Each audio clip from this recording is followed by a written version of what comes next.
Welcome back to Sunday Vibes, one and all. We're coming at you live from Clubhouse 5, just off of Leicester Square by Chinatown in London. Excellent place to watch your sports. There's some massive games this weekend. We're going to be talking about them a little bit later, including Newcastle versus Arsenal, I believe, and your beloved Chelsea travelling to Tottenham Hotspur. We might save that preview for Monday Vibes, actually. But look who's joined me. Mikey McCubbin back on Sunday Vibes. Yes. First time in. Don't know, maybe a month or two. Talking to you, mate. Yeah, a month or two. Yeah. Zach, how have you been, mate? That's a new hoodie. It is, yes, not too bad, thank you. Can't complain. We will go full steam ahead into this. Yes. Let's crack on then. No, mic is very high up. No more messing about. It's just I'm taller. Yeah. Once you get above 6 foot, you need taller mics. There he is, pretending he's above 6 foot. Right, okay, anyway, as you can see from the title, we're going to be doing our Premier League team of the season so far. Today I'm going to be acting as the...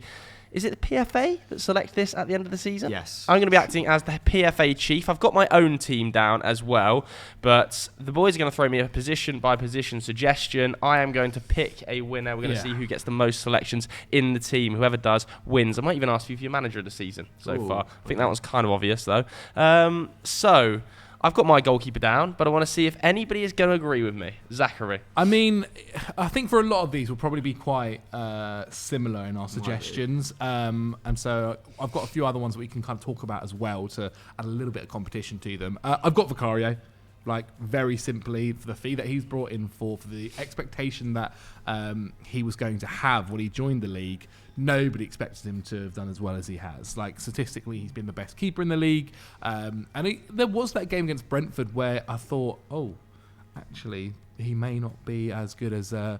he actually would be to expectation of what people were saying. He looked a little bit shaky in the goal. And since then, he's just grown in confidence. He's grown in decision-making and just looked a really, really, really good shot stopper. Like, the Premier League has some fantastic goalkeepers in. Alisson, Edison, who for years now have kind of set the bar. Nick Pope was there last season. And guys who have just time and time again been fantastic. I think sometimes that goes against them when you do things like this because you are so used to seeing Edison, you are so used to seeing Alisson perform at such a high level. So when someone comes in like Vicario and is also performing fantastically, it's a little bit easier to notice them as it is for others. When you're bought under £20 million, and it was a position where in the summer they had a lot of things spoken about in terms of David Raya coming in, and they got obviously Vicario for a lot less than him, and obviously replacing someone in Hugo Lloris who's been probably needing to get replaced now for a few years, but has been there and been the club captain and had that position kind of locked down for Spurs for a long time. Is he still at the club as well? He is still at the club. Because a move to Lazio didn't progress in the end. So he is technically still at the club. But 4 clean sheets in 10 so far. I mean, he probably should have had another against Crystal Palace if it wasn't for that kind of dodgy handball decision that was given against them. And he's done things super solidly. Like, his passing out the back is really, really good. Like, his long balls, he's barely attempted them this season because he's just more than happy to play short passes out the back to Christian Romero and Van der Ven, who we might even get onto a little bit later. And when you look at the fact that Spurs, I think, in the league have the second highest difference between expected goals conceded and actual goals conceded, he's a huge factor in that. He's been fantastic. For me, Vicario. I don't know if it changes for you guys. Mikey? Vicario for me as well. Yeah. Sorry, we're kicking this off with not much competition. I mean, I don't know. I think Vicario came in with a bit of a reputation. I know maybe not amongst Premier League fans, but he was one of the best keepers in Serie A for 2 seasons running. I think he has so far shown, he's definitely had a better season than David Raya. I think he has a higher ceiling than David Raya personally. Oh, do you? Yeah. Did you think that before? I mean, he's younger. I just think I'm just more impressed with him. I just think when I watch him play, I just think he's a better keeper. Even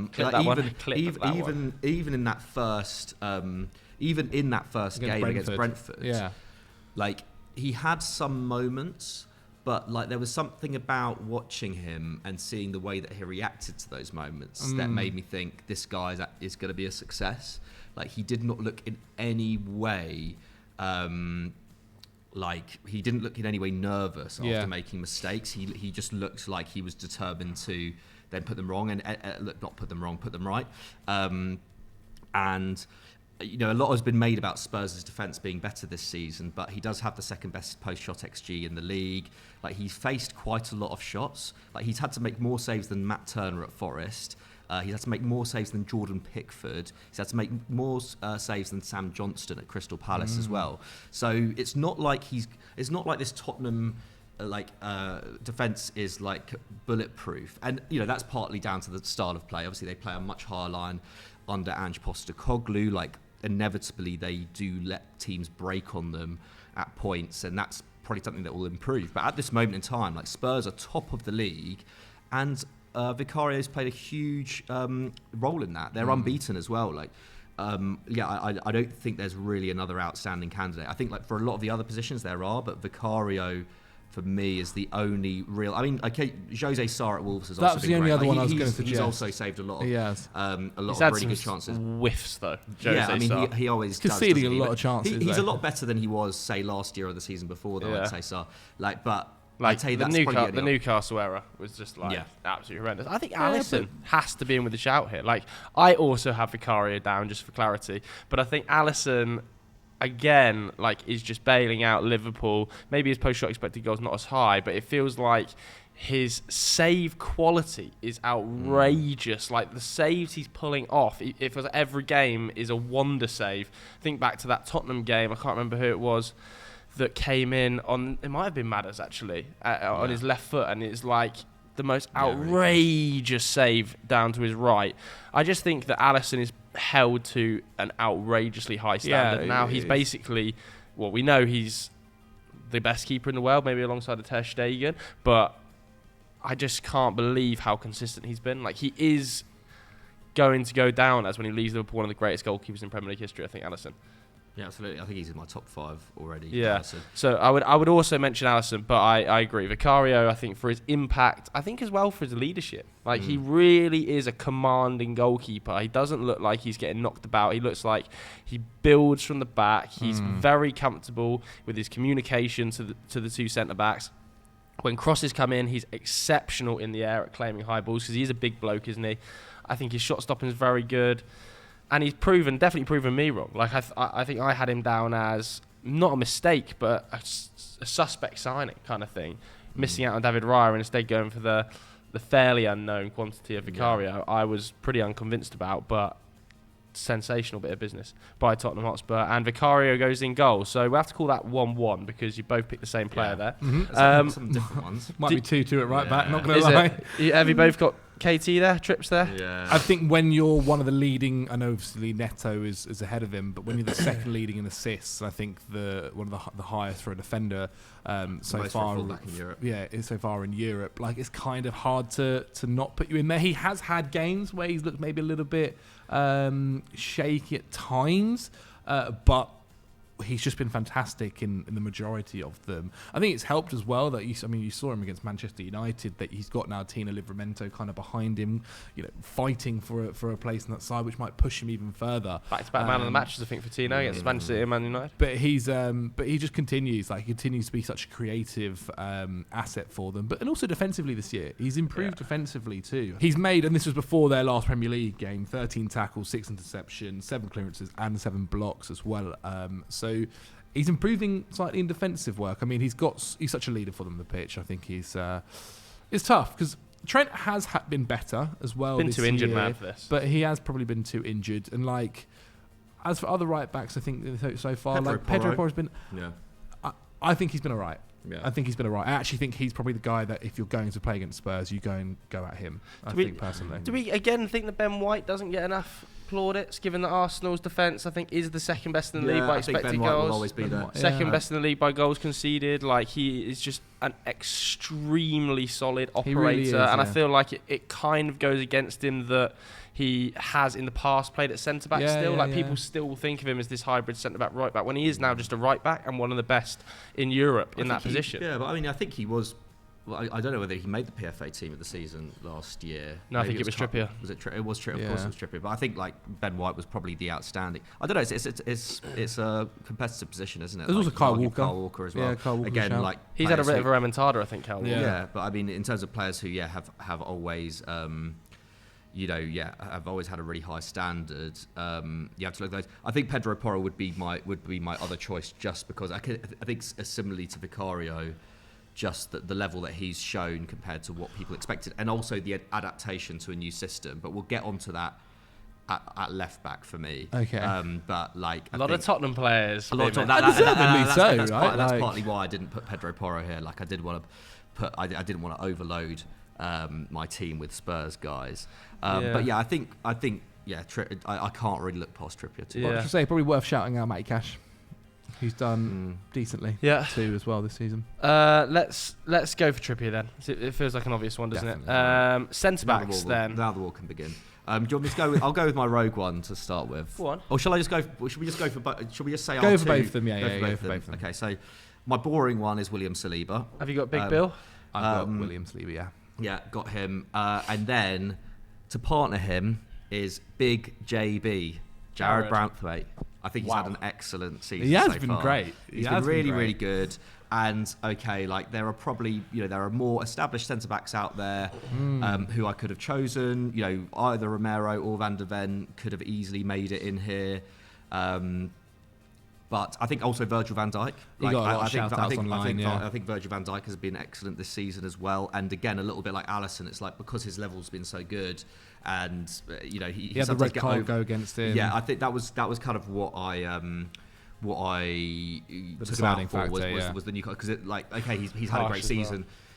Was it? I don't think it was a harsh red card. I don't necessarily it was a harsh one, but to not have him in the team because of that one. He's missed a certain amount of games which these players haven't. Oh yeah, no, for sure. It may be a bit harsh, but I think it's more so that it was such an uncharacteristic mistake from him. Like I'd never really seen him make a challenge. Not that it was that rash, but he knew he was the last man. I think that mistake goes against him a little bit. But yeah, maybe I'm being harsh. Joachim Andersen as well has won Palace 4 points this season just from goals that he scored, and Palace have had a pretty good back line as well. So there were tons and tons of candidates for these roles. But I just think Jared Branthwaite, given that this is his first his first time playing regularly in the Premier League. Everton have only faced 37 shots, which is, I think, the fifth lowest in the league after incredible. Palace, Chelsea, Arsenal and City. They rank 8th for expected goals against, which considering they were battling relegation hard last year, is really, really impressive. I just think he's obviously been highly rated for a long time now, but now he's 21.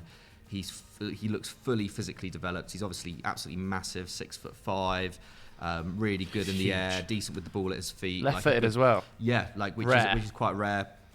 And Ruud van Nistelrooy really wants to keep him at PSV last year. Had a really, really good season there on loan. Played the full 120 minutes when they beat Ajax in the final, which looking at Ajax now doesn't seem that impressive, but Ajax was still like a very decent team last year, given the talent that they still had at their disposal.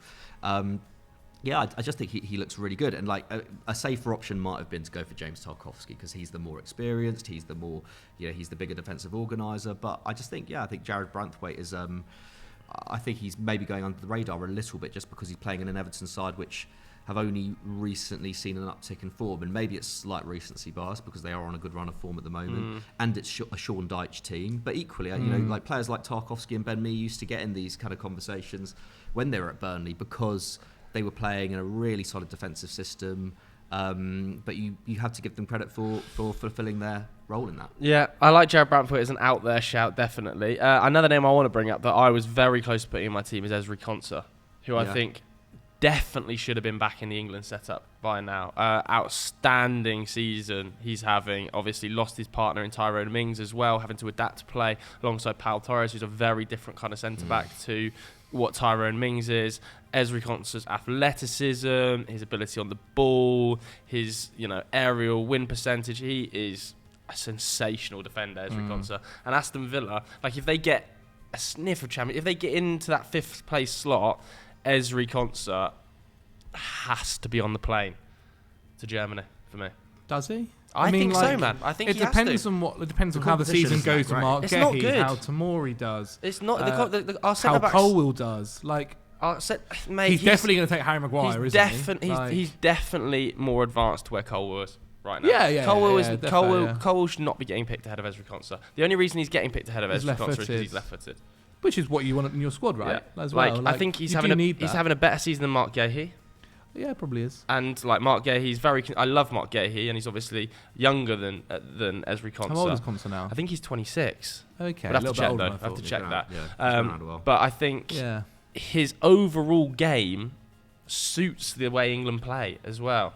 Like, he's not a specialist in one specific thing, but he's very good in the air, very comfortable in the ball, can play in a 4 and can play in a 3. We've seen at times that shift, especially in pre-season, it was tried out, wasn't it, by Unai Emery, to move to the 3 and push Matty Cash up as more of a wing back. Like, I really think Ezri Konsa's underrated, man. Like, I think very, he's definitely very underrated. I think the issue he does have is Southgate kind of has his men now. Yeah, he does. And whilst Maguire's still in the squad, but Konsa has been in the squad. Wouldn't get in there. Yeah, but with his recent selections, you just think Gahey's ahead of him in terms of that. Now Cole's there, as you're right, it is really because of the left foot. Yeah, I can understand. I do think he's definitely underrated. But are we going to talk about Mickey van der Ven? This is who I've got. This is who I've got, because this is a guy that I think nobody expected to. A lot of these Spurs guys that we're going to talk about, nobody expected them to have this such quick start to the Premier League. And I know people sat there and gone like, "Oh, Spurs haven't really been tested," so on and so forth. They've played against Liverpool. They've played against Arsenal now. They've played against Manchester United. Like, they've had their tests, and they've looked really strong. And they've also played against teams that have caused issues for other teams as well, that may be a little slightly lower down in the Premier League.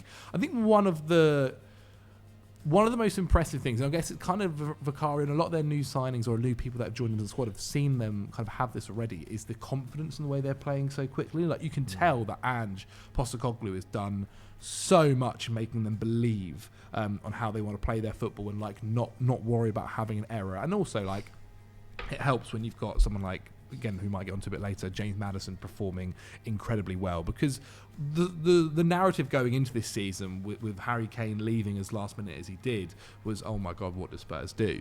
And they've just figured it out. And Mickey van der Ven defensively has been really strong in this. Yeah. I mean, he's rapid. For a defender, he might be one of the quickest in the league, if not the quickest. And he's so incredibly young as well. He's learning and already built a partnership with Romero that complements each other fantastically. Yeah. Like, the one issue you might have about Van der Ven, and maybe because we haven't really seen it, is his aerial win rate. It's not that great. But that's normally because he leaves it to Romero to do. That he'll drop behind and Romero goes up to win the headers when it's kind of long balls. So we haven't necessarily seen maybe that part of his game, but everything else is really, really strong. I mean, there was one stat that I've read. So he's made 18 tackles so far, or he's attempted to make 18 tackles so far in the Premier League. He's only not won one, and that person dual past him, and he's not given away a foul in a tackle. Yeah, that's mad. Which is ridiculous. Given the way they play. Yeah, it's ridiculous. Called up to the Dutch national team for the first time as well, wasn't he? Yeah, and I think it's really, like, you're going to see him continue to grow and this partnership continue to grow. I mean, it's a massive improvement when last year we were looking at the defence and seeing Sanchez there and Eric Dyer there. And, like, Dyer, I think, is an absolutely fine third-choice centre-back where he's not starting week in, week out. But they've managed to improve it. And again, it was a player that I think when he joined, everyone went, well, he's only had one full season in senior football. Like, is he ready for this? Is he really going to fix his Spurs defence? And how's that going to work out? And he's done really well. He's done really, really well. And I think he has to go in with a shout for the other centre-back choice. I think Saliba's nailed on. Yeah, I'd really like your shout. Yeah, Saliba's nailed on. Big Bill. You can't not say. He just continues to grow, doesn't he? He's the best centre back in Europe at the moment. Like, on form. On form. I genuinely do. Like, there's not a player I would pick over him on form. Like, I think if you were to take history into account, obviously you take a Ruben Diaz, and there are options Diaz in also Spain been as well. this year. Like, Diaz not had the best start at Bayern as well. Like, I just think that Saliba's. Diaz could probably be everything about Saliba. Yeah. I mean, the whole City back line. Vardio. We haven't even spoken about Josko. I think City have probably had the best defence in the league, but I just find it a bit boring to talk about City defenders. And also, that's literally it. And also, quite a lot of it is down to the fact that they have so much ball, isn't it? Like, it is the best defence because they are so controlled in their game. Whereas, Van der Ven has had to face difficult situations. Not that Ruben Dias hasn't, but I also think, like you said, he's complementary to Romero in that Romero steps out when there's pockets left in behind the fullbacks. Van der Ven can cover all the way across to right back, all the way across to left back. It's like when Udogi's bombing forward. There's no worry. He can do that because he knows that Van der Ven can just so quickly cover his side. Yeah. It's such a smart signing. And again, the price they paid for a left-footed centre-back nowadays at the age he is. Yeah. Incredible. Incredible. Okay, so we're going to settle then, I think, as the PFA chief on Van der Ven and Saliba. I think Branthwaite was a great shout and definitely deserved a mention. Yeah. But I just think that it would be a shame not to pick Van der Ven in this team. Left backs. Very Spursy. It is very Spursy at the moment. Because I've gone for Adogi. Is it Adogi or Adogi? Because it's a doggy. It is a doggy. Okay. Have you got a doggy? I have got a doggy. Oh my God, we're gonna have to mix this up, boys. The other, I could happily argue for Gvardiol as well. I just think, I think a doggy. But again, I think it's his adaptation to a new system. It's his first time playing as a proper left back, and he's just already looked, even from the first game of the season, he looked so comfortable on the ball. He looked so comfortable strong, bringing the ball into central midfield. Yeah, his defensive numbers have really popped. But I'll happily go for Gvardiol just because I think Gvardiol is a more accomplished left back at this moment. And part of a better defence. Part of a better defence. And also, again, adapting to Man City.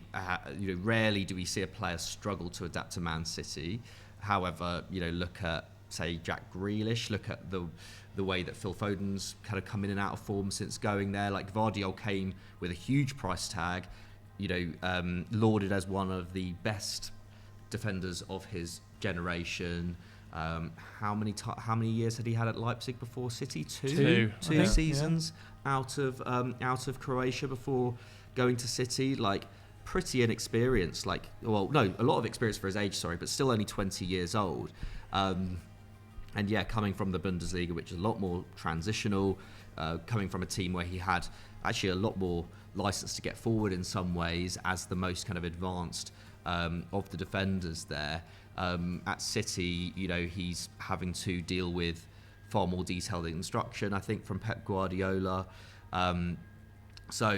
I think his adaptation to the Premier League's been absolutely great. I've not really seen him put a foot wrong so far. And there's still a ton of competition in that City back line. Yeah. I think that speaks volumes. The fact that he's held his own there. I'll happily put. So you're going Gvardiol and you're going Doggy. Yes, I mean, look, he joined after a fantastic season in Serie A, but was more as a left wing back, a guy who was known for going forward and being a creative force. And I think when he came to Spurs, everyone already knew that side of him, but they questioned about his defensive game. And he's done so well in that side of things. I mean, only 3 Premier League players have registered more tackles than a Doggy so far this season. I think the game against Arsenal, where he got the early yellow card, and questions over, okay, does Ange bring him off at a certain point? He's obviously playing against Bukayo Saka, one of the best wingers in the league, if not the best Salah, I guess, but one of the best wingers in the league. It's a tough game for him to do that whilst spending the majority of it on a yellow card. But was really smart. Didn't have to get subbed off. Had a fantastic game after the first 10 minutes. Was brilliant. And I mean, going forward, he's been brilliant too, especially in kind of winning the ball back. He's won the ball back in the final third 8 times so far this season, which helps Spurs so much going forward. I do think he's been, again, another Spurs player who there weren't many expectations for such a high level already.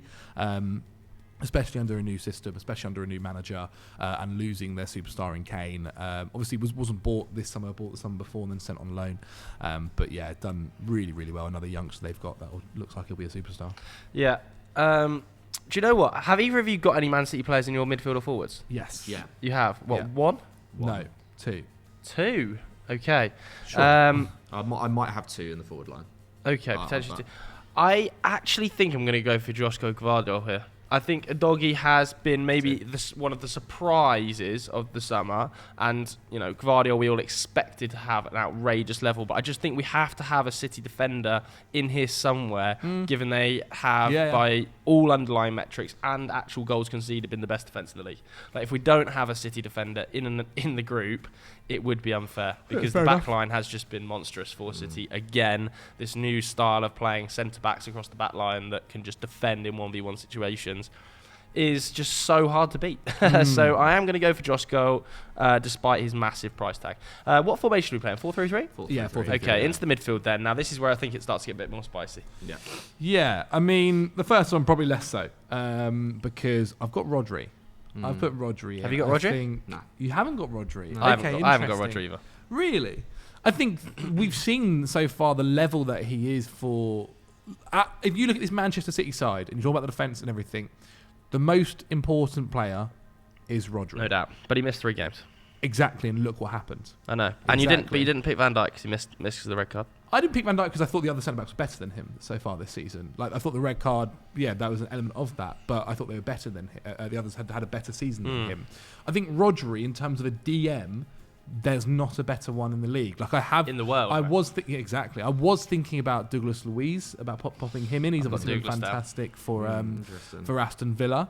But I just think Rodri, if you're looking at the players, of the positions that they're playing here in centre midfield, Rodri's got to be in there. Like, he is the perfect DM. He's so calm on the ball, picks the perfect pass every time, a fantastic destroyer when needed to be as well. And when you need a goal in the right time of a last-minute kind of game, he's always normally there to pop up and score. He's fantastic in the air. I think the fact that, the red card, and it was a really poor decision for him to make as well, to get the way he got sent off, just losing his head, Bizarre. essentially. Very un-Rodri-like. Exactly, very un-Rodri-like. But I think you saw the drop-off. Like, they've got Mateo Kovacic, who people were saying has had a brilliant start to the season and life with City, who was playing in that role and had an awful time. Gave away the ball several times. He was part of the reason why they lost. Kovacic, you can't really put that on Kovacic too much. It's just he's not a DM. But the point is that it shows you the position. Like, it shows you the difference without Rodri. Like, City's it is so tough much to play, but I think if City had better depth in that position, then it wouldn't be a problem. Like, I don't know if you can put that. I mean, Mateo Kovacic has played DM for years. He's played DM for Chelsea when N'Golo Kante was injured and been absolutely fine. And there was obviously lack of trust in Calvin Phillips and John Stones' injury. Didn't help with that. Precisely. And this is the point that, like, once... I think you could take away any other player, even Edison, and put an Ortega in goal, and you don't see the major drop-off as you do when you see Rodri out of that side. But has he been as... I'm going to throw this out there. Has he actually been as good as Declan Rice this season? I don't think so. I think it's very close. I think Rice has been amazing as well. I think Rodri is a better player. Rice has been I definitely amazing. think he's a better player and a more mature player, and we've seen him win the trophies to absolutely support that. But I think Rice's impact at Arsenal has been huge. Yeah. Huge. And he's also scored massive last-minute goals, massive winner against Manchester United. I think there was another game as well where he got the equaliser, or was it the winner? Can't remember which game that was. Arsenal fans will be shouting at me in the comments below. But I think... He's been a monster. It's a toss of a coin between those two. He's been amazing. I put Rice down.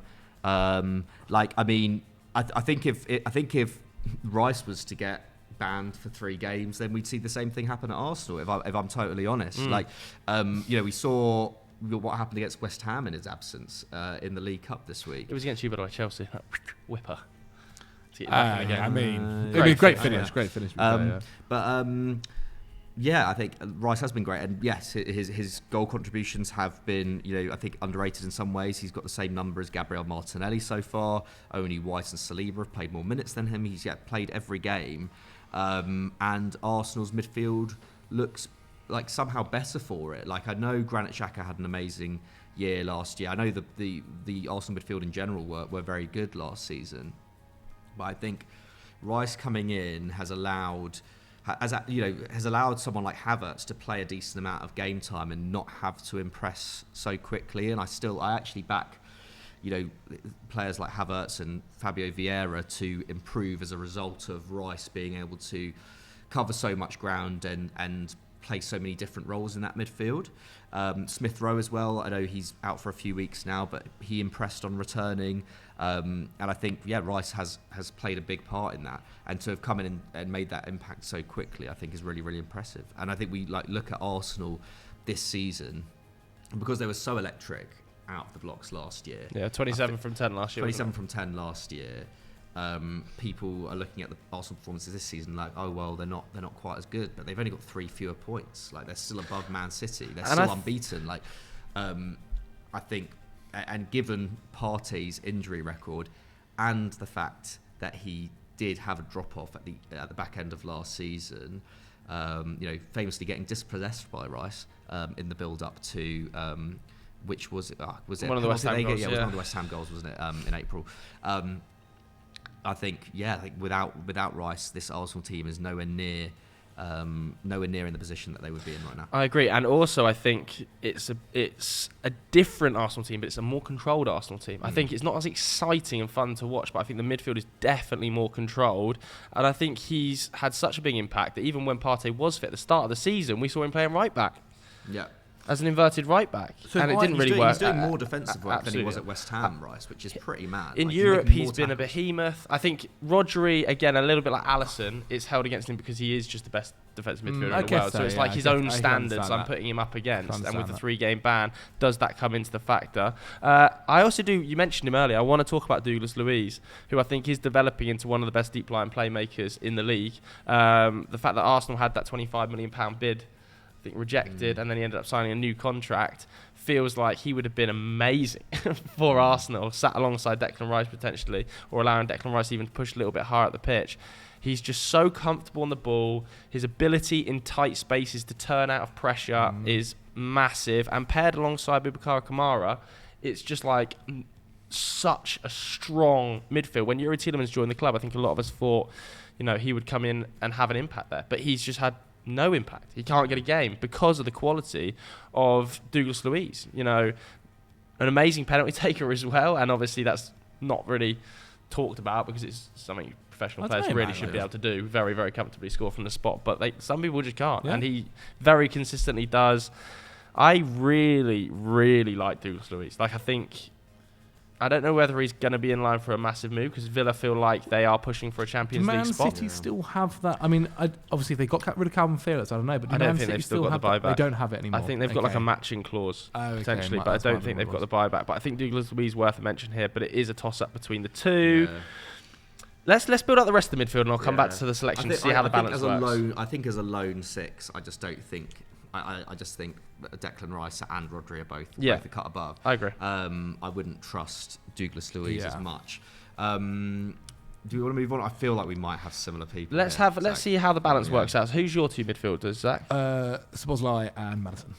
So I've got a very attacking midfield. I also I was going to give a shout out to James Ward-Prowse. He's had a brilliant start to life. Basuma done very well. Again, had that red card, I guess, with a double yellow card. So those. Maddison's a lock, isn't he? Yeah, Maddison's absolutely. And so my actual toss-up was between Luiz and Szoboszlai, rather than Rodri and Szoboszlai. I thought Rodri just put in there straight away. In terms of Maddison, he's just been incredible, hasn't he? He's just making more progressive passes than Rodri. Yeah, how on earth? Like chipping in with a goal, with 3 goals, 5 assists, unbelievable set pieces. I don't. We speak about him all the time. I don't think we have to go into him. Szoboszlai, I actually think one of my favourite players I've watched live this season. Yeah. Especially in the flesh, he is so entertaining, so such a workhorse. Does so much in pressing, does so much in passing, does so much creativity, and also goal scoring. He's the kind of that perfect midfielder. That kind of the fact he's playing that right centre mid slot next to Trent. Built a lovely partnership as well with Trent too when he's fit, but. I think I've seen Liverpool fans say he's one of the best players they've seen live play for the club ever. Ever in their history. And they've obviously got That's Mohamed a crazy Salah. statement. Exactly. This is what I mean. That's a crazy especially statement. after only 10 games of the Premier League season, people are saying this. I think a lot of people, or at least I think for us, maybe that's because we are looking more at other leagues as well, thought he was going to be a success. I don't know if maybe a lot of the average Premier League fan kind of even knew who he was before this. But he's just been immense. He does so much. I mean, so far for Liverpool this season in the Premier League, he's had the most touches, he's made the most passes, created the most chances, the most final third passes, and he's also made a bunch of other incredible stats, but he's talking on for ages. He's a fantastic player to watch, and just watching him now grow under Jurgen Klopp for the next couple of years is going to be a real joy, I think. We'll be talking about him for years. Yeah, I agree. I think Szoboszlai deserves his spot there. I think Bruno G been pretty decent as well in there. Not got a lot of Newcastle names outside of Trippier so far, and they've obviously been just so good. But I agree. I think Dominic Szoboszlai carving up the league. His ball striking is outrageous. I think that given his age, like, he's only going to improve exponentially, which is a really scary thought because it still doesn't feel like the balance is quite right in that Liverpool midfield. When that balance gets perfected and maybe they do sign a lights out six, like, I think Szoboszlai is going to become a legit superstar. Yeah, and I think that was one of the concerns when Liverpool did spend that money on him in the summer, was that they were getting someone who, especially in his final season at Leipzig, was sensational, but had injury problems, and that was negating from their pursuit of a top class number 6. And was that going to backfire? And so far it hasn't, partly because Szoboszlai is such a hard worker. He just fits seamlessly, and I think we'll get onto him. Well, I will anyway, but because I've picked him as my right winger. But his relationship with Salah has been unbelievable as well. Like, I think they're 1-2. Their 1-2 to set up Nunez last weekend against Forest is one of the nicest bits of play I've seen this season. Like, I absolutely loved it. And yeah, I think his ability to occupy that space, and yeah, I mean, this is something that will come further into fruition when we see Trent starting, more regularly too, is that I think it's opened up Salah more as well. Like, Salah's in the form of his life right now, and somehow Jurgen Klopp, over the last three transfer windows, has managed to rejuvenate that forward line in order to make Salah's output as big as it was before. Like, we saw, that Firmino, Mane, Salah front line obviously was amazing, but was starting to wane. Yeah.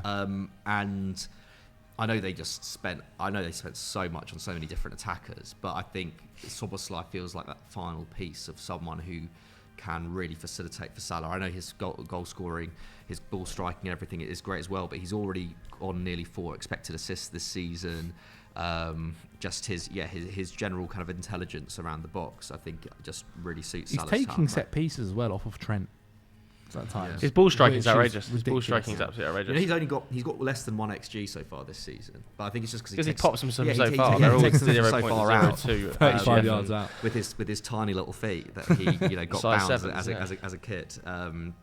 I'm trying to think what the other candidates are. I think Ødegaard as well has had another great start to the season at Arsenal. Again, like someone who I think we overlooked just because we expect him to be that good. But Bernardo Silva. Again, Bernardo Silva. Again, one of the best players in Europe, but just because you can't lock him down to a role, it's like, where do you play him? Like, he is absolutely outrageous. Like, his ability to drift in between the lines, pick up the ball and turn is someone who's out of this world. Someone who's also kind of played centre mid or centre attacking mid, Alvarez. I think you'd have to include him in the front line. I don't know whether you can get away with him in there. He's played a decent amount of minutes. He's played a lot of 10. He has played a lot of 10. Yeah, but in a midfield 3? Yeah, I mean, you should have him and Maddison at 10. The fact that Maddison... It's just worth a shout out. I think it would be... I've got Alvarez as a potential in my forward line. Oh, wow. But if we were to be real about it, it would be between him and Maddison for the number 10 slot. But Maddison... Yeah, has to win it. Okay, let's go with... I think I'm going to select my midfield 3. Okay. And I'm going to go Declan Rice, Szoboszlai and Maddison. Cool. Nice. I think it's a good balance. It's a very good balance in there. Could you imagine Rice in that Liverpool midfield? Crazy.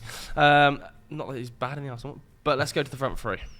Yeah, I think... Right wing's a tapping, isn't it? So it is. And I've just not put him because I know you're gonna pick him. It's fine, but I did want to give a shout out to Moussa Diaby. Yeah. Like, I've put him there as mine just to kind of be like, I know Salah's going to win it. It's fair enough. But Moussa Diaby this season, like, for years, it felt like we said that this guy is somebody that's going to break out. He's somebody that people should go and pick up. And I always remember him being quoted at like 100 million to buy him about 2 seasons ago. And he's just been electric. Obviously, Aston Villa brought him in for a club record signing, £51 million, I think it was, and he's just been electric. And he's allowed the kind of Unai Emery to to improve the way that Aston Villa are playing, especially going forward. I think you're seeing, because of him, Ollie Watkins reaching a new level as well this season, who hasn't made my front line, but definitely is worthy of a shout out. But he's just electric. Like the 3 goals, 3 assists. Maybe the fastest player in the Premier League. Yeah, and playing as like a 10 almost. Exactly. Like he's playing so central. That's what I mean. He's worked so well under Unai Emery, and like obviously Bayer Leverkusen, we're seeing how well they're doing now, and that's from maybe another video with Xabi Alonso. But he's just another player who I think statistically isn't completing the same amount of dribbles as he was in the Bundesliga. Because he's playing so much more central. And that is probably a large part of it as well. And obviously he's now playing in the Premier League compared to the Bundesliga, which obviously the Bundesliga has a lot more kind of counter-attacking opportunities where stuff like that can happen a lot more frequently. But it's still a joy to watch. Like another brilliant player who is so technical on the ball, has any skill set he wants in his locker to take on a player, and a lovely left foot. Like I don't know what it is about watching players that are left-footed, but it does seem a little bit more cultured. It really does, and he is one of those guys. Like his first goal, first goal against Newcastle, like is such a nice finish. It really is, and it was a welcome. I didn't even realise he was left-footed. Yeah, that's mad. But he can play on both. He's played on both wings for Leverkusen, and he's played through the centre as well. I think just while we're on the right and we're not talking about Salah, I think Jarrod Bowen deserves a shout out here. Like Neto, maybe not quite. Neto for sure. It's such a shame with that injury. Saka. Thankfully, it's not too bad. But yeah, Jarrod Bowen, I think outstanding goal scoring. Yeah, again, back in the England setup, his finishing just superb. Such a dog as well around the field, and with the drop off again of Antonio. Really, I feel like Antonio's ability in back to goal play and covering ground is waning a little bit with his age, and Jarrod Bowen is making up an awful lot of work for that forward line. So I think he definitely deserves a shout out, Jarrod Bowen. A little bit too soon. He doesn't deserve a shout out maybe in the team of the season, but he is definitely the guy that's performing the best at Chelsea. Cole Palmer's been brilliant. How has he got a mention?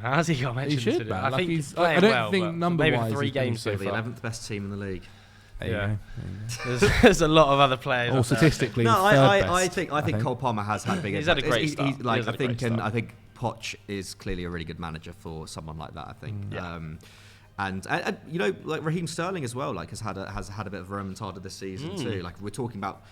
There's been moments, isn't there? There's been moments, especially the first month. Raheem Sterling was one of the best players in the league. But yeah, I think it has to be Salah. I just think his output is just outrageous. 8 goals, 4 assists. He's operating at a higher XG per 90 than ever before, or XG plus assists, I think it is. And again, like I think going back to the Klopp thing, we've now seen heightened performances from someone like Darwin Núñez, who has, looks absolutely electric right now. That goal midweek was just absolutely brilliant. Peak Darwin, the touch, and then come back inside, smack it into it. Ridiculous. But also, Darwin's also set Salah up 3 times this season. I think that's the joint highest combination in the Prem. I believe the other one is Neto and Hwang.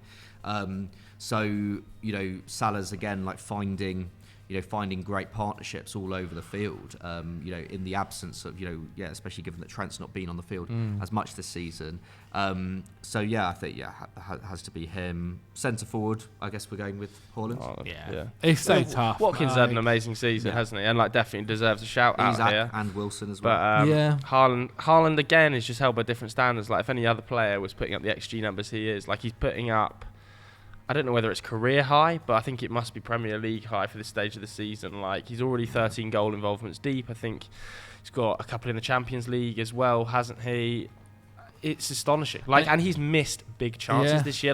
It feels like he's not up to full Haaland level of robotics yet. He's missing quite simple by Haaland's standards chances, but his positioning, he is permanently in the right spot, permanently 6 yards out, tapping opportunity. There's been a few open goals he's missed this season because he's been in that zone and just hasn't found the net. When they start to go in, I think he'll probably beat his own tally of last season. What was it, 36? He could. I think he could go past 36. I think.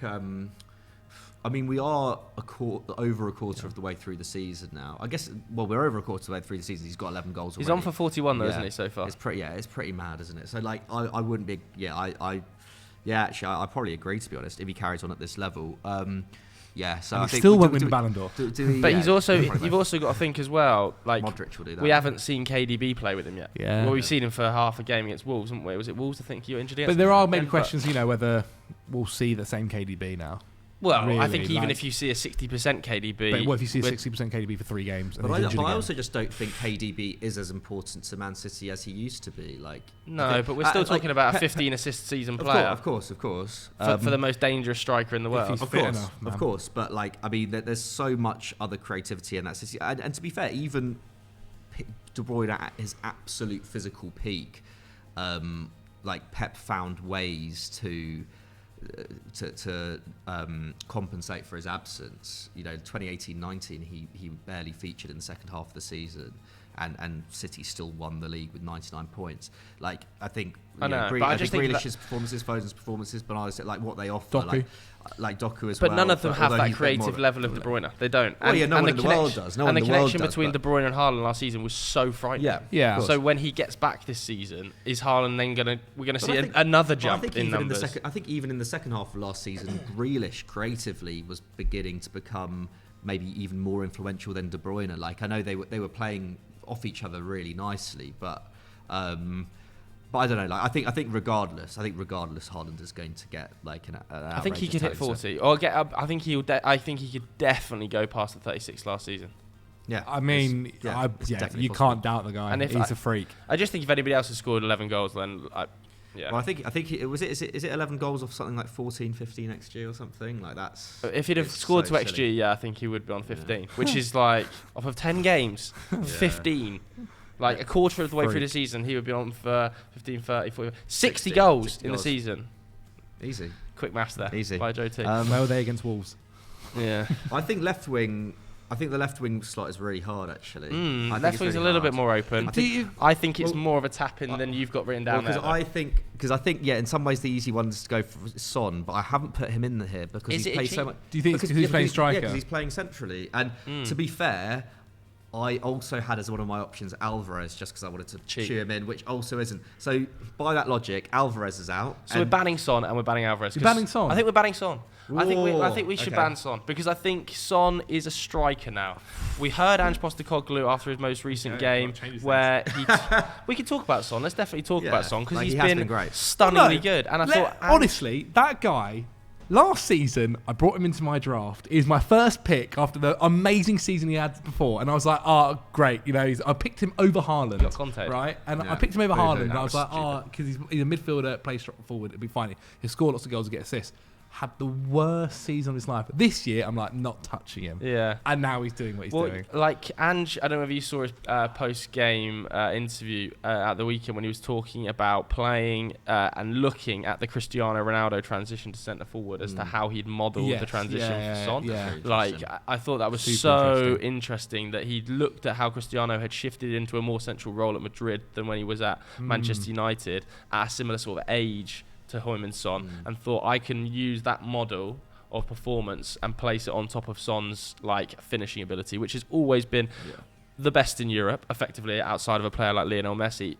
Constantly the highest open performer of expected goals in Europe in terms of his finishing statistics inside the box, especially. Always has been. Like he is just an amazing striker. Like he was an amazing winger. Now he is an amazing striker. It is the perfect kind of move It for feels him to go permanent now, into doesn't it? It striker. feels doesn't like it? He's not going Yeah. back out left. No, No not at all. way. And I actually think when he was he played a game at left, didn't he? When Richarlison went back up top, and it was a bit like you didn't see the best out of Son as well in that game. Like, And with Brennan he's Johnson back fantastic. fit, I Yeah. think that Yeah, they've Yeah. they've what actually you're gonna got see like a kind of given that there wasn't really that much made about their attacking their forward line signings in the summer, they've actually got quite underrated depth there now, especially the fact that you've got Maddison who's able to pull strings behind. Like it allows, Richarlison, it allows Manor Solomon to thrive a bit more, even if they aren't, they will never be at the level that Son was on that side. And you could always go to something, if you were looking for something a little bit like more solidified in the midfield against a major team, you could always put Maddison as part of the front three and bring Bentancur into that role, and then play a Bentancur, Mateta Sarr and Basuma central Maddison midfield, and left. have Maddison more as a floater. Yeah. Like I think it allows a lot of options as a floater.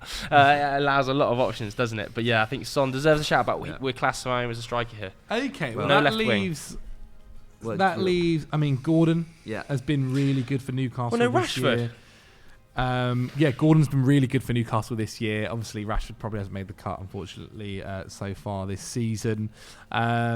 Neto's playing off the right for Wolves, so can't quite. The make right hand it. side, the right is generally very heavy. What about Matoma? Yeah, I had Gordon or Matoma. I think We haven't got a Brighton player in there. Yeah, I would like to see one. I'm tempted to. Yeah, I was veering towards Matoma, partly because I think Gordon has really caught the eye because he there was a lot of scrutiny. Yeah.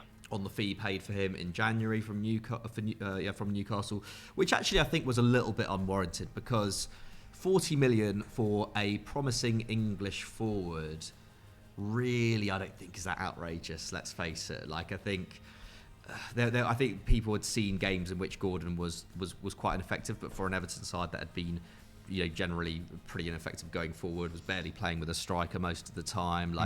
I think it was actually quite a fair price for a player who had shown a really good level at points in his young career.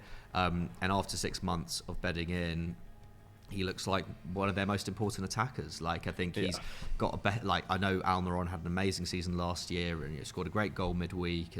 But I think Gordon has a better all-round game than him. I don't think that left side now needs to be upgraded. Which for 40 million, Barnes couldn't get a game. For 40, exactly. Barnes is struggling to get a game. He's injured now, but prior to that. But 40 million for I know Newcastle weren't in the Champions League at the time, but 40 million pounds for a Champions League level club to pay for an English forward. Who has now made an impact. I think it's an absolute bargain. At that now. age? Yeah, I think it's an absolute bargain. And he's also shown a really good level in the Champions League. I think he was pretty much their only decent attacking outlet against Dortmund in the last game week, in a game which I think Newcastle were generally quite disappointing. I think Anthony Gordon was their best player. So I think, he has been really, really good. I've really, really enjoyed watching him play. But Karan Matoma, I think, is having another really, really good season, and it's just going under the radar a little bit because I think because he's just performing near to what he was last season, and last season I think he was like top 5 players in the league. So I think and actually I think his goal involvements are higher in a similar amount of game time to Anthony Gordon. So I think Matoma would swing it for me but I would be happy to go with either. I think they've both been really. Do we have a Newcastle player in the squad already? Yeah, Trippier. Yeah. Then let's get a Brighton player in. Yeah, I think we should. I think Brighton, especially the forward line, deserve a shout here because the back line has been, suspect for Brighton anyway. Despite the fact Dunk continues to be a behemoth on the ball, there are definitely some problems developing in that backline structure and the way they're conceding chances. Also the midfield, they sold so much midfield talent over the last year, and defensive, and they haven't really invested that much in the midfield. I know we all kind of backed De Zerbi to get Gilmore and Dahoud and everyone kind of performing to a level, but You can't always do that. You can't always, Caicedo was a huge loss. Yeah, there's only so many Basumas and Caicedos and McAllisters you can sell before there comes a point where it's okay, maybe it will take 6 months for this to actually look great again. But the forward line has looked even better, arguably. It's even more dynamic. There's more goal-scoring threats. I think Joao Pedro has been sensational. Fatty looks like a goal-scoring threat. Evan Ferguson, you've got Mitoma in there. Solly March has had injury problems as well. There's just so many options. Buonanotte as well. But Mitoma just stands out above the rest, doesn't he? I think by XG, Brighton, maybe not league leaders anymore, but they're certainly up there. They were goal-scoring leaders for a long time, even ahead of Manchester City. And Mitoma, he's a dribbling ability, man. It's just so fun to watch. His ability to take the ball on the turn, stand an opponent up, and then with one body feint, go past them. There aren't many players in the league that can do that. What was the goal against this season where he basically did that, picked it up on the halfway line, went past 4 players and slotted it in? I can't remember. Might have been Wolves. But he's just amazing. And it feels like he's going to have a lot of game time in his legs. Even he didn't turn professional, I don't think, till he was 21, did he? So it's not like he was getting burned up at 18 years old. I think he could play for a substantially long time. And if they sell him, they are going to get crazy fees for him. He's at least 80 or 90 million. Yeah, I think so. So we'll say Matoma on the left. So that wraps up our team. Yeah, okay. Matoma on the left. Do we want to do manager? It's Ange. Come on. It's Ange, It's that, let's be honest. Yeah. Should we quickly discuss Eric Ten Hag? I think Yeah, we've got why about not? 10 minutes because Why obviously sort of news not spoken about Man breaking. United. Yeah, we're shooting this on the And it's Sunday vibes. Yeah, What's exactly. going on? We're shooting this on Friday the 3rd of November. It's currently 11 o'clock. Obviously, Manchester United play Fulham tomorrow in the early kickoff, so you'll already know the score of that by the time you watch this video. But news breaking over the last, I'd say, 12 to 24 hours in multiple news outlets. You know, the Times reporting that Manchester United have sounded out both Ruben Amorim and Zinedine Zidane, although problems remain over the ownership. The Telegraph yesterday as well, saying there are a number of players sort of turning in the dressing room, and the Athletic this morning also reporting a very similar story, that Ten Hag's disciplinarian approach is kind of coming back to bite him a little bit, in that players, you know, aren't happy with how he's dealt with the Sancho situation. It's also worth saying, so didn't United come out to say... United have come out and denied those sort of but chat, haven't they? Senior sources at United to the true or Athletic not. have said that he's, you know, in a safe position. But 3-0 against City, 3-0 against Newcastle, massive fortnight if he crashed out the Champions League as well, and the Fulham result goes against him. Yeah, it's quite worrying for Ten Hag, I think, especially after those reports. And I think we were discussing off camera where can you draw the line as a Man United manager, because the dressing room has been a consistent problem for multiple managers over the years. You know, Solskjaer was arguably too soft on them. You know, when Ten Hag came in, you know, people, you know, generally, you know, his I wouldn't necessarily his disciplinarian approach, but just, you know, his kind of commitment to changing the culture of the club, kind of akin to Mikel Arteta at Arsenal, was something that people were looking forward to. And the Ronaldo situation was, you know, a shining example of that working. However, I do think really the Sancho situation has been the most telling one, just because, you know, this is someone who was already, you know, midway through last season struggling to get into the side. He's best mates with Marcus Rashford, who is a huge figure at the club. And I guess the other player who's been brought up has been Harry Maguire and his treatment of him, which is interesting too. I guess, you know, club captain until the summer. But yeah, I think I've always said, you know, it will ultimately come down to the dressing room with Ten Hag, because I think the ownership will always be reluctant to sack him. I think the fans will back him to a fairly large degree. So, yeah, but the dressing room has been the kind of common denominator with previous managers. And as a United fan, I'm more inclined to back Ten Hag at this moment in time, whereas in the past with like Mourinho and Solskjaer, I wasn't, just because Ten Hag is, I think, the most appropriate manager stylistically for what United should be. But what is that style? In the long term? And that, and this has been one of his, you know, this has been something he has lacked in, is that he hasn't been able to get this United side playing the kind of football that a lot of people would have wanted. However, you know, there were points last season where United were playing really good football. I think, you know, injuries, especially to Lisandro Martinez, have been really bad for him, because he was so crucial to the way that United played last season. However, you know, there have been, you know, tactical and personnel decisions over the last few weeks which have been questionable. Not least against Man City and that back line. So yeah, I think Ten Hag does have to take a decent portion of blame, and I think the Sancho situation, it could definitely have been dealt with better. I think from a United perspective, though, it's just like, what is the alternative to this? Definitely. I don't know what the alternative is. Zidane's not to coming. Like, they keep and talking about I Zidane. think Zidane's a good alternative. Yeah, no, 100%. And like alternative. Zidane, for years now, whenever Man United have had something about a manager or whatever, Zidane always pops up, and every single time he comes out and goes like, "No, I don't want to do that." Like, he why said would no I to come about to this? 30 clubs. Yeah, and why would he go to a club like Zidane? What he did at Real Madrid, and like he went to a club which had kind of the players already there for him to do. We've not seen him go to a club that is kind of maybe in a little bit of a mess and would have to get certain players out, would have to change certain things. Why would he go and do that risk? Like, he's absolutely fine. He's absolutely fine, kind of not in a job at the moment. Why would he want to go and take one of the biggest risks possible to possibly change his managerial the way people are looking at him? Almiron is... I don't think United can afford Amorim. I don't think they can afford him. We're talking about sacking a massive contract at Manchester United, Erik ten Hag. That's huge money, and Amarin's got a huge buyout at day Sporting. One all it's over not again. Happen. I just don't understand. Yeah, I always think stick with the manager. Like I'm pretty much you got to give Ten Hag time thinking, let him carry on. Like I agree with you. I don't see an alternative in the market, and people make mistakes in every walk of life. Like Ten Hag has admitted after the Newcastle game, I made some mistakes in this lineup against Man City. I made some mistakes in this lineup. I think you've got to let managers figure it out. Things are really, really messy at the club right now, and you can't, in my opinion, move a manager on when you've got a potential 25% owner coming in to take charge of Sporting matters. What happens if they move Ten Hag on and then appoint someone, and 3 weeks later Ratcliffe comes in and goes, I don't want this guy, I want to appoint someone else? That is such a mess. The alternative, ultimately it should be a decision for Ratcliffe even when he comes into the club.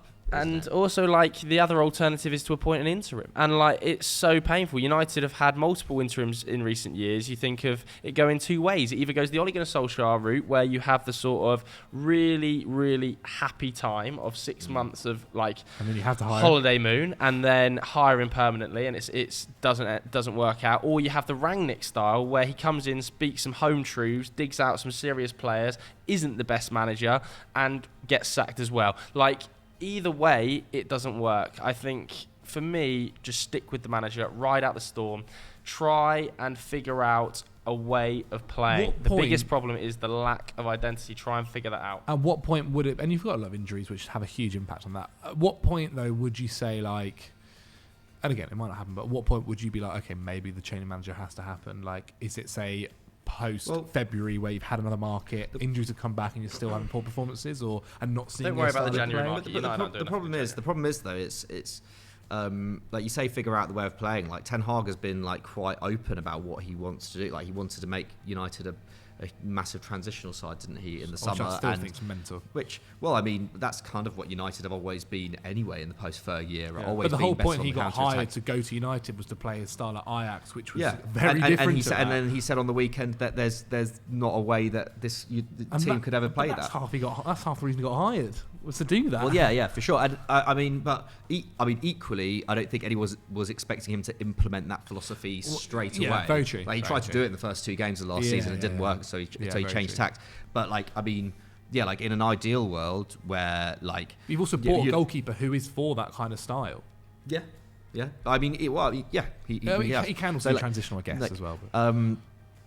But equally, I think in terms of playing style and perfecting it, I wouldn't want to I don't think Ten Hag should have expected to make United Man City, Liverpool levels at this moment in time.